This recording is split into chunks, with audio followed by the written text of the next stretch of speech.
125 infermier għadhom kemm ingħaqdu mas-servizz tas-saħħa pubblika.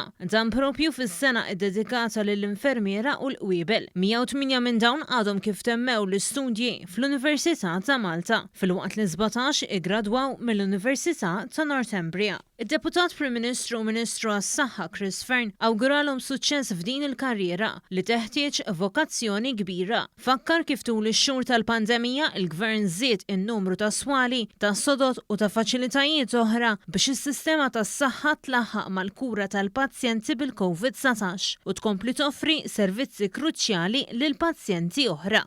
Biex nistgħu nagħmlu dan għandna bżonn aktar u aktar professjonisti. F'dawn il-ġranet daħlu jaħdmu ġewwa Notre Dame u ġewwa s-servizz tas-saħħa tagħna 125 infermiera ġdida. Ħafna minnhom il-maġġoranza mill-Università ta' Malta, imma l-ewwel darba numru mill-MCAST u mill-Università ta' Northumbria. Dana biex nkunu nistgħu anke f'dan iż-żmien ta' pandemija nkomplu nagħtu servizz ta' eċċellenza lill-pazjenti Maltin u Għawċin.